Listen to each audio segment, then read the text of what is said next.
So friends, in this video we'll know how to do RCD testing, loop testing, IR values and all types of voltage rotation. If you are new in this channel, please subscribe and watch until last. It's very important to all. And I set it to loop testing. This is loop testing low, so the RCD doesn't trip. Okay, 230, hit the test button, in L1, L2, L3, put it on voltage, plug it in. This one here is a 30 milliamp RCD. Yeah, 30 okay, so now I do 30 milliamps times 1. If I did this, it'd be 5 times 30 milliamps, 150, but I only need to do one type. I want to know what the prospective fault current is. 2000, 2.28.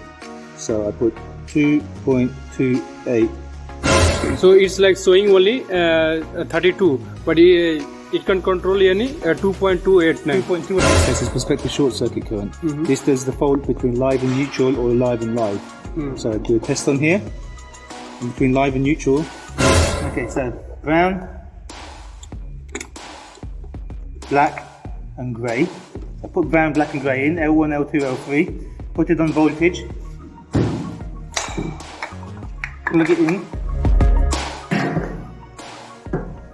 Now plug it in, put it on voltage, turn the breaker on, RCD on, breaker on. Okay, so it tells me I have 400 volts, Yes. and it says L1, L2, L3 Yes. is in the same phase rotation. Okay, so now I take L1 and I put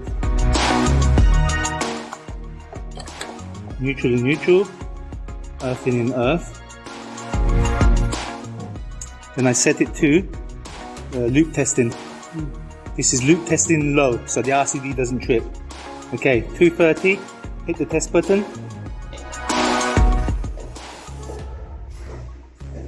.10 for L1.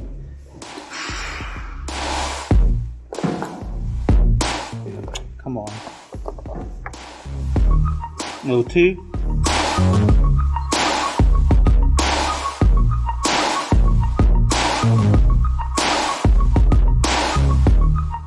.08 L3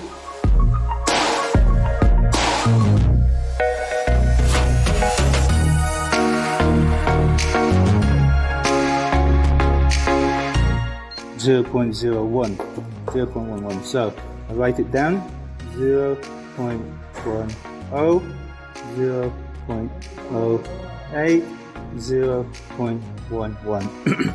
Now the next test is prospective short circuit current. This does the fault between live and neutral or live and live. So I do a test on here. And between live and neutral, we want to know what the prospective fault current is. 2000, 2.28. So I put 2.28. So 2.28, so 2280 amps is the fault current.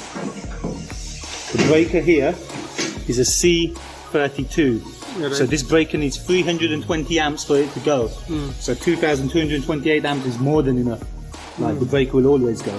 Now, So it's like showing only 32, but it can control any 2.289. 2.28, 2280 amps. I understand. If the fault, if I did this test and the fault was less than 320, this breaker would not work. Yeah. So this is, I'm checking that. So this breaker cannot control 32 amps. It controls 32 amps for overcurrent. Overcurrent. So if it pulls more than 32 amps, gets to 33, the breaker will go. Yeah. Okay. But the instant short, live and neutral touch together, it has to be, this is C32, so C means 10, C32 means 320. So it has to be 320 amps for the breaker to go quick enough. I'm testing how much the fault is on this circuit. This is 2280 amps, so it's more than quick More enough. than yes. Quick enough. Now this is a 30 milliamp RCD here. Yeah. Is it? 30. No.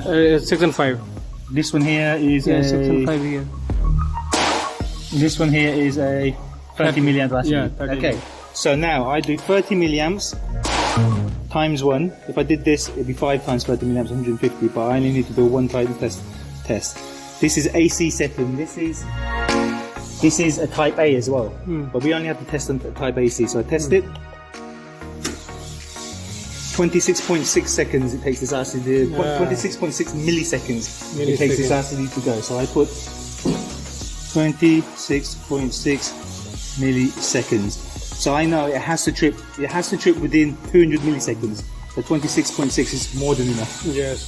So because I'm not going to use the circuit, I'll turn it on when I want to turn it on. And I will leave this test result here like this for me. So when I come to do my paperwork, I know this is it. I write my paperwork. Yeah, it was like this. We first time we did like this. Yeah. And so this is all ready to go. Yeah, This is good. This is good. This is good. Blanks are in. Okay, man.